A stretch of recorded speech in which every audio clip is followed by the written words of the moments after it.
দেখুন, আজকে আমরা সবাই আসলে খুবই কঠিন একটি মুহূর্তেও সবাই একসাথে উপনীত হয়েছি। আমরা আমাদের গণতন্ত্রের জন্য যার লম্বা সংগ্রাম, আমরা তাকে কিছুক্ষণ আগেই কবরে রেখে এসেছি।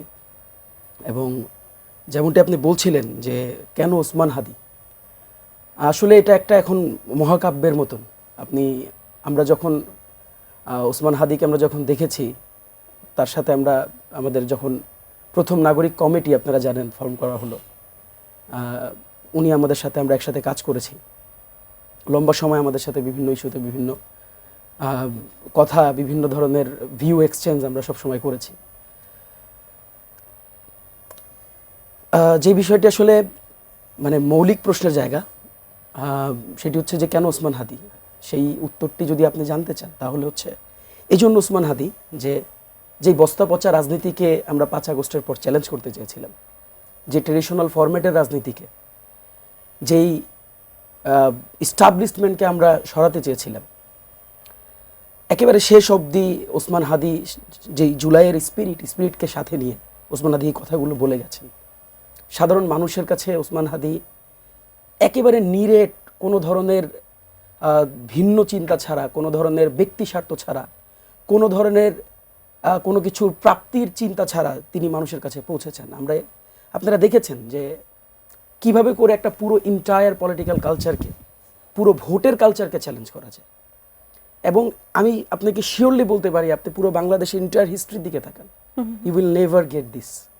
যেভাবে করে বাতাসা মুড়ি দিয়ে যেভাবে করে নির্বাচন প্রচারণা করা যায়, আজকে 2025 সালে আমরা আছি, যেখানে টাকার ছড়াছড়ি, যেখানে আমরা দেখছি যে রাস্তাঘাটে কে কত জাঁকজমকপূর্ণ সমাবেশ করতে পারে, কে কত বড় এলইডি স্ক্রিন লাগিয়ে সমাবেশ করতে পারে, কে কত বেশি পয়সা খরচ করে লোক আনতে পারে, আমরা সেই কালচার থেকে আমরা বিলং করছি। সেখানে ওসমান হাদি মাত্র 5 জন ছেলে নিয়ে ফজরের নামাজ কোনো একটা মসজিদে পড়ে প্রত্যেকটা মুসল্লির কাছে গিয়ে শুধুমাত্র একটা কথা বলেছে যে গণতন্ত্রের জন্য আপনারা এবার ভোট দিতে আসেন। আপনি একটু চিন্তা করতে পারেন, এই মানুষটার একটা যে ছোট্ট কথা আমি আপনাকে বলি। সে একদিন বলতেছে যে আমাকে ভোট দিবে না, ওই লোক কেন্দ্রে আসবে, ওই লোকের নিরাপত্তার জন্য আমি রাজনীতি করি। Can you imagine that? অথচ আমরা কিভাবে করে চিন্তা করি, আমাদের চিন্তাগুলো কিভাবে করে ফাংশন করে, আমরা কিভাবে করে প্রসেস করি, আমরা কিভাবে করে আমাদের রাজনীতিকে সাজাইছি, কত নোংরাভাবে আমরা আমাদের রাজনীতিকে সাজাইছি।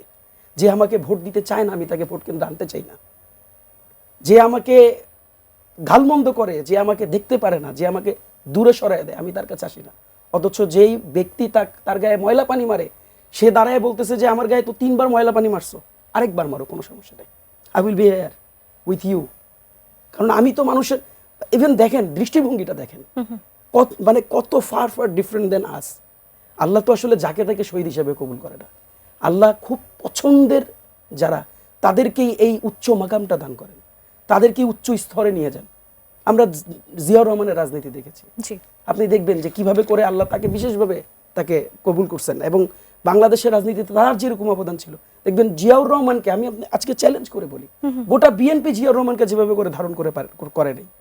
জাতীয়তাবাদী দলের তো কর্মী ছিল না হাদি, তার থেকে অনেক বেশি ওয়েট নিয়ে তাকে ধারণ করছেন। এবং পুরো জার্নিটার দিকে আপনি তাকাইলে আপনি দেখবেন যে প্রত্যেকটা জায়গায় একটা ডিফারেন্ট জেস্চার। আমি কিছুদিন আগেও একটা জায়গায় বলার চেষ্টা করেছি, দেখেন আপনি পুরো ইন্টার হিস্ট্রিকে আপনি 5 আগস্টের পর আপনি কোশ্চেন করেন, এই ওসমান হাদি বলে গেছে যে আমি আমার শত্রুর জন্য ইনসাফ চাই। এবার এইভাবে করে কেউ ভাবতে পারে, এইভাবে করে কেউ ফাংশন করতে পারে, আমি এটা দেখি নাই, আমি এটা পাই নাই কখনো। কাজেই দেখেন দিস ইজ ওয়াই ওসমান হাদি। কারণ বাংলাদেশের ইস্টাবলিশমেন্ট যারা বাংলাদেশকে সবসময় একটা নতজানু রাষ্ট্র হিসাবে দেখতে চায়, আপনি দেখেন আধিপত্যবাদ বিরোধী শক্তির বিরুদ্ধে যে তার হুঙ্কার, তার যে সোচ্চার পদযাত্রা এবং তার যে অ্যাক্টিভ মুভিং, প্রত্যেকটা পদক্ষেপে তিনি কিন্তু এই জিনিসগুলোকে চ্যালেঞ্জ করেছেন। প্রত্যেকটা পদক্ষেপে তিনি বলেছেন যে কিভাবে করে আমরা এখনো নতজানু রাষ্ট্র হয়ে পড়ে আছি। 5 আগস্ট হয়েছে, এত বড় গণঅভ্যুত্থান সংগঠিত হয়েছে বাংলাদেশে, কিন্তু এখনো আমরা ওই গণ্ডির রাজনীতি থেকে আমরা বাইরে হতে পারিনি। কাজেই দেখেন ইটস ভেরি ক্লিয়ার, খুনিকে এটা তো আমরা এখন জানি। এবং এটার আলটিমেটলি ওসমান হাদি কেন, এই যে আপনি যেটা বলেছেন যে গণতান্ত্রিক যে স্পিরিট, এই স্পিরিটকে চ্যালেঞ্জ করাটা তো আসলে খুনিদের কাজ ছিল। তারা চাচ্ছিল যে ওসমান হাদিকে যদি আমরা কোনোভাবে সরিয়ে দিতে পারি এখানে। ওসমান হাদি তো আসলে ওসমান হাদি ছিলেন না শুধু, ওসমান হাদি তো নাগরিক কমিটির ছিলেন না, নাগরিক পার্টির ছিলেন না, বিএনপির ছিলেন না, জামাতের ছিলেন না, তিনি ছিলেন তো আসলে আমাদের সবার, আমাদের মধ্যমণি ছিলেন। কাজেই দেখেন তারা এই মেসেজটা বাংলাদেশে দিতে চেয়েছে যে ওসমান হাদিকে আমি যদি আমরা কোনোভাবে এখান থেকে যদি এলিমিনেট করতে পারি তাহলে বাংলাদেশে একটা সংখ্যার পরিবেশ তৈরি হবে, বাংলাদেশে একটা মানে ক্রাইসিস মুভমেন্ট ডেভেলপ হবে, এবং এই ক্রাইসিস মুভমেন্টকে দিয়ে যারা এই নির্বাচনে নাই তারা তো কোনোভাবেই চাবে না যে নির্বাচনটা এক্সিকিউটেড হোক। কাজেই দেখেন এটা একটা লং রাজনীতি, আমি আজকে রাজনীতি নিয়ে বলার মতন অবস্থায় নাই, শুধু এতটুকুই বলি যে ওসমান হাদি বাংলাদেশের এন্টায়ার পলিটিক্যাল কালচারকে চ্যালেঞ্জ করছে।